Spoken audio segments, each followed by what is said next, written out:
You're 19 years old, and you're vomiting on the deck of a landing craft in the middle of the English Channel. It's not because you're scared, though you're definitely scared. It's because the sea is rough, and you've been packed into a tiny space with 60 other men, rocking violently side to side for hours. The smell is unbearable. Vomit, sweat, engine oil, and fear has a smell of its own. You discover that a few hours ago. It's sharp and penetrating, and it's coming from every man around you, including yourself. It's 3 a.m. You haven't slept. Nobody has slept. The noise of the engines is deafening, a constant roar that vibrates through the metal hull and into your bones. You're wet. Seawater splashes over the closed ramp at the front of the boat and sprays everyone. Your uniform is soaked with salt water mixed with the sweat of hours of being crammed in here. Your pack weighs about 90 pounds. Ammunition, rations, canteen, shovel, basic medical supplies, blanket, and 100 other things the Army decided you need. It feels like you're carrying a person on your back. You look around in the dark. A few weak flashlights illuminate pale faces. Some men are praying, lips moving silently. Others are staring at nothing with that empty expression you learned to recognize in the last months of training. Some are holding photos of girlfriends, wives, mothers. You have a photo in your pocket too, but it's too wet to take out now.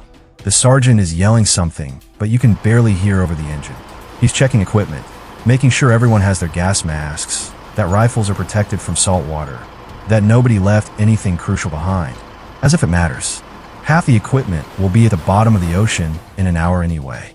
Nobody talks about it, but everyone knows. The officers gave the briefing yesterday. Omaha Beach. Dog Green Sector. Expect moderate resistance. Expect to be on the beach in 20 minutes. Expect heavy artillery support before you land. All of it was lies and you know it. The resistance won't be moderate. It'll be hell. You won't be on the beach in 20 minutes because half of you will be dead before you leave the boat. And the artillery support? The bombers that were supposed to destroy the German defenses missed their target by miles because of bad weather. The fortifications are still intact. The Germans are waiting. You know this because you heard the officers talking when they thought nobody was listening. But you're here anyway. There's no choice. There's no going back. The boat gives a particularly violent lurch, and someone next to you vomits again. You feel like doing the same, but there's nothing left in your stomach. You try to think of home. Try to remember your mother's face, the sound of your sister's laugh, the smell of apple pie cooling on the kitchen window. But it feels unreal now, like it was from another life, like it belonged to someone else. The only thing real is this metal boat, the smell of vomit and fear, and the absolute certainty that in a few hours you'll be on the deadliest beach in human history. Someone starts crying, quietly, trying to hide it. Nobody says anything. Nobody looks. Everyone understands.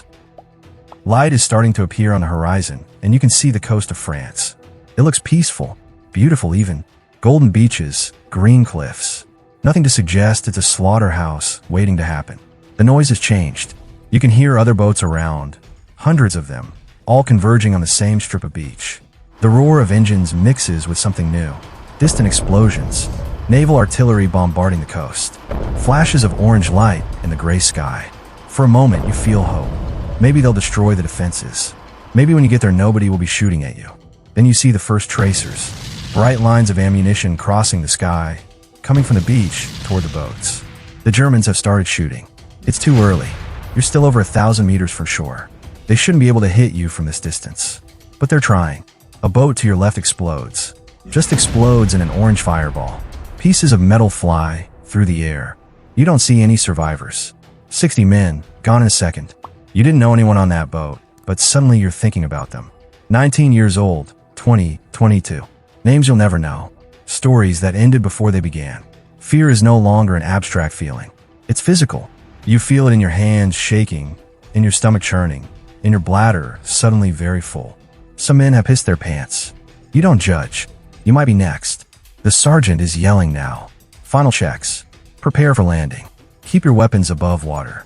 Move fast when the ramp drops. Don't stop on the ramp. Don't stop in the water. Run to the beach. Find cover. Return fire. As if it's that simple. As if there's actually cover on an open beach with German machine guns firing from fortified positions. The boat is slowing now. You're close. Too close. You can see the beach clearly. There are bodies in the water. Already. Other boats arrived before you. It didn't go well. There's wreckage burning on the sand. There are explosion craters. And there are Germans in the fortifications above, dark silhouettes against the sky, and you know they're aiming at you now. Someone is praying the Lord's Prayer out loud. Others join in. You move your lips, but no sound comes out. Your hands grip your rifle, so tight your knuckles are white. The boat hits something. Sand. You've arrived. The ramp is going to drop now. You know what comes next. Everyone knows. The first man off the boat usually doesn't survive. Neither does the second. Neither does the third. Statistically, you have about a 50% chance of getting off this boat alive. And that's just the beginning. The ramp drops. The sound you hear is going to haunt you for the rest of your life, however long that is. It's the sound of German MG-42 machine, guns firing 1,200 rounds per minute. It sounds like fabric being ripped, but amplified 1,000 times. It sounds like the world ending. And for many men, that's exactly what it is. The first 5 men off the ramp fall before taking 3 steps. They just fall. You don't see blood, don't see wounds. They just collapse like the strings holding them up were cut. The 6th man jumps over them and makes maybe 5 meters before getting hit. You're behind, pushing forward because the men behind you are pushing, and there's no room to stop, no room to think. You step onto the ramp, and immediately you're in water up to your waist.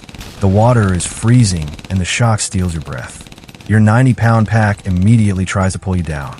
You hold your rifle above your head and try to move, but it's like trying to run through molasses. The water offers so much resistance.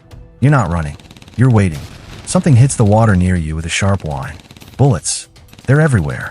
You can see them punching through the water surface around you. Small columns of white spray. It's surreal.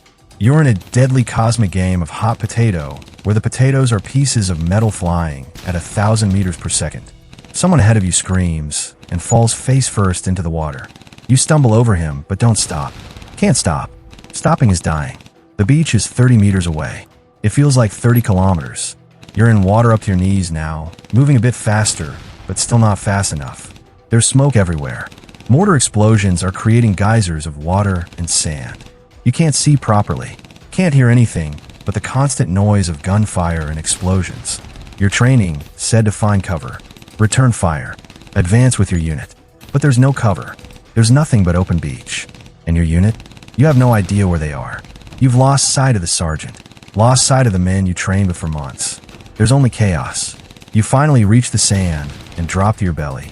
There's a small shingle barrier ahead, maybe half a meter high. It's not much, but it's something. You crawl toward it, pulling yourself with your elbows because your legs don't seem to be working right. There are other men behind the barrier. Some are shooting back. Most are just huddled, trying to make themselves the smallest target possible. You squeeze between 2 of them and finally, stop moving. Your heart is beating so fast it feels like it's going to explode. Your hands are shaking so badly, you can barely hold your rifle. You look at the man next to you and realize he's dead. Eyes open, staring at nothing. You didn't see when he died. You recoil from him, but there's nowhere to go. You look back at the ocean, and what you see will haunt you. Bodies floating. Men sinking under the weight of equipment. Boats on fire. Red water. You realize you've been on the beach for 15 minutes. It feels like a lifetime. Your objective was to advance 800 meters inland by noon. You've advanced 30 meters, and you have no idea how you're going to survive the next 5 minutes, let alone the next 6 hours. You're pinned down. Everyone is pinned down. It's been 5 hours since you landed, and you've moved maybe 100 meters. The shingle barrier offers some protection from machine guns, but the Germans have mortars, and they're systematically covering every inch of beach. Every few minutes, there's an explosion close enough to shower you with sand and shrapnel. Some men have been hit by shrapnel. They scream for medics, but the medics are too busy or dead. You saw a medic try to reach a wounded man. He stood up for 2 seconds before being cut down. Nobody else tries. You're lying next to men you don't know. Your units have disintegrated. Everyone's mixed up now. You hear someone shouting orders to advance, but nobody moves. Advancing is suicide.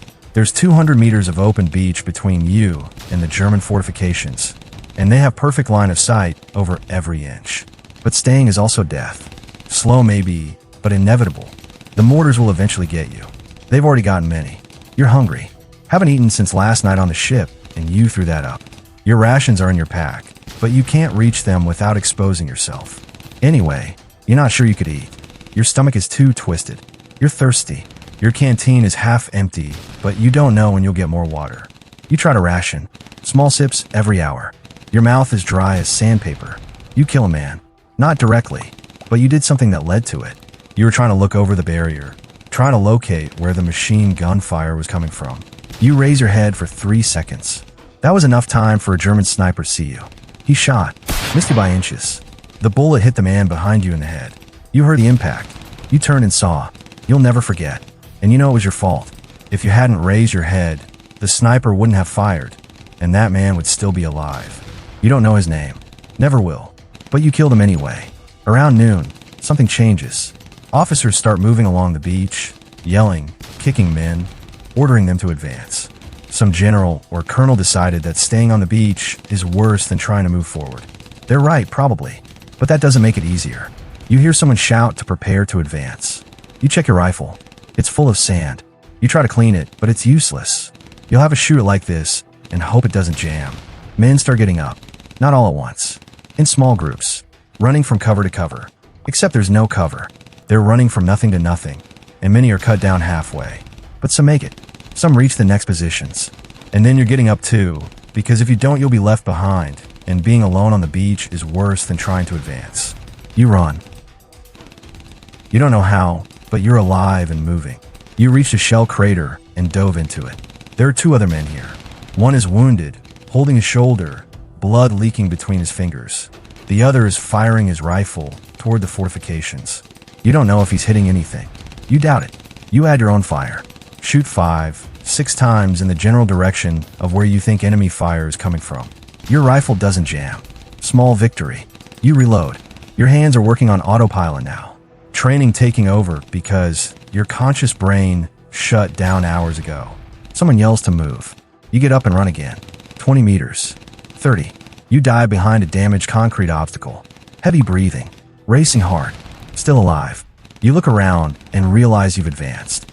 You're maybe 300 meters from the waterline now. The German fortifications are closer. You can see them clearly. Concrete bunkers with narrow slits. Machine guns firing from those slits. Impossible to get shot in, but someone did. You see a group of soldiers who reach the side of a bunker. They're throwing grenades through the openings. Explosions. The firing stops. Other soldiers rush forward. You run with them. Not because you're brave. Because everyone's running and staying behind is dying alone. You reach the base of the bunker. There are German bodies here. Young like you. 18, 20 years old. Gray uniforms dirty with blood and soot. You don't feel sorry. Don't feel anything. You're beyond that now. You're climbing the hill now, past the first fortifications. There are German trenches here, partially destroyed by naval bombardment. Some have dead German soldiers. Some alive, hands raised, surrendering. You pass them. Other soldiers are taking them prisoner. You keep advancing. There's a village ahead. Small, maybe 20 buildings. Smoke rising from several. Gunfire coming from others. You enter with a group of men. House to house fighting. It's brutal. You enter a house, rifle ready. There's a German soldier in the corner. He raises his hands. You almost shoot him anyway. Your finger is on the trigger. You want to shoot. Want to make someone pay for everything that happened today. But you don't shoot. You point to the door. He goes out, hand still raised. You follow him. Outside, another soldier takes him away. You enter the next house. Afternoon is falling. You're maybe a mile and a half inland. Your objective was 5 miles. You didn't come close. But you're alive. Somehow, against all odds, you survived D-Day. The sun is setting. You're in an improvised trench, hastily dug at the edge of the village. There are maybe a dozen men with you. You don't recognize any of them. Nobody from your original unit is here. You don't know if they're dead or just separated. Probably dead. Someone is distributing rations. You eat for the first time in 18 hours. You don't taste it. Just swallow. Your body needs fuel. You drink water. Fill your canteen from a jerrycan someone brought up. The water tastes like metal, but you don't care. You're alive. That's the only thought you can process now. You survived. So many didn't. You look back toward the beach. Can't see it from here, but you know what's there. Bodies. Thousands of them. In the water. On the sand. At the fortifications. Men who woke up this morning on the same boat as you. Men with names, stories, people who love them. All dead now. Estimates vary, but on Omaha Beach this day, about 2,000 American soldiers died. Thousands more were wounded. You knew some of them. Not many. You were on the boat for a few hours, on the beach for half a day, but that's not enough time to really know people. But you saw their faces. Remember some of them. The kid who was praying on the boat. You saw him fall in the water. The sergeant who was shouting orders. You think he made it to the beach, but you're not sure. The man you killed indirectly by raising your head. You remember him very clearly. Someone starts crying. Quietly. Another man puts a hand on his shoulder, but says nothing. There's nothing to say. You look at your hands. They're shaking. You try to stop them, but can't. You realize you're shaking all over. Not from cold. From exhaustion. From shock. From everything. You wrap yourself in your wet blanket and lie down at the bottom of the trench. The ground is hard and cold. You don't care. You close your eyes. See bodies floating. Red water. Explosions. You open your eyes. Try to think of something else. Home. But home seems impossible now. Like it never existed. Like this is your world now. Trenches and death, and the constant sound of distant gunfire. Someone says tomorrow you advance again. Toward Cannes. Toward Paris. Eventually. If you survive. You're 19 years old. This morning you thought you were going to die. And for several hours, you were right to think that. The odds were against you. But you survived. You don't know how. Luck. Chance. You don't know. You close your eyes again. This time, you sleep. Not well. Full of nightmares. But you sleep. Because tomorrow you'll do it all again. So now you know. You know what it was really like to be on Omaha Beach on D-Day. Not the Hollywood version, with heroic music and slow motion. The real version. Chaotic. Terrifying. Brutal. The truth is that most soldiers on D-Day weren't heroes. They were kids. 19, 20, 21 years old. Scared. Far from home. Doing what they were told because there was no other choice. Some did acts of extraordinary courage. Many just tried to survive. Both are valid. Both are understandable. About 156,000 Allied soldiers landed in Normandy on June 6, 1944. Across all beaches. Over 10,000 were wounded or killed that day. Omaha was the worst. Dog Green Sector, where we place you in this story, had casualty rates over 90% in some units. Of 100 men who left the boats, 10 survived uninjured.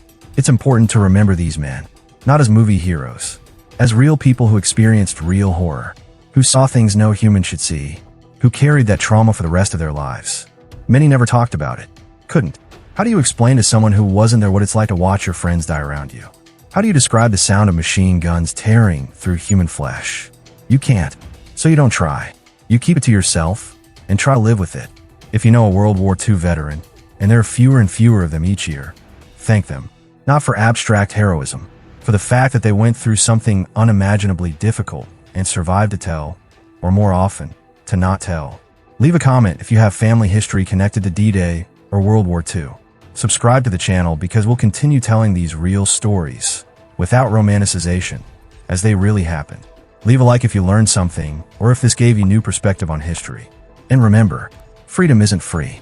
Someone paid for it, usually with blood, usually at 19. Subscribe for more.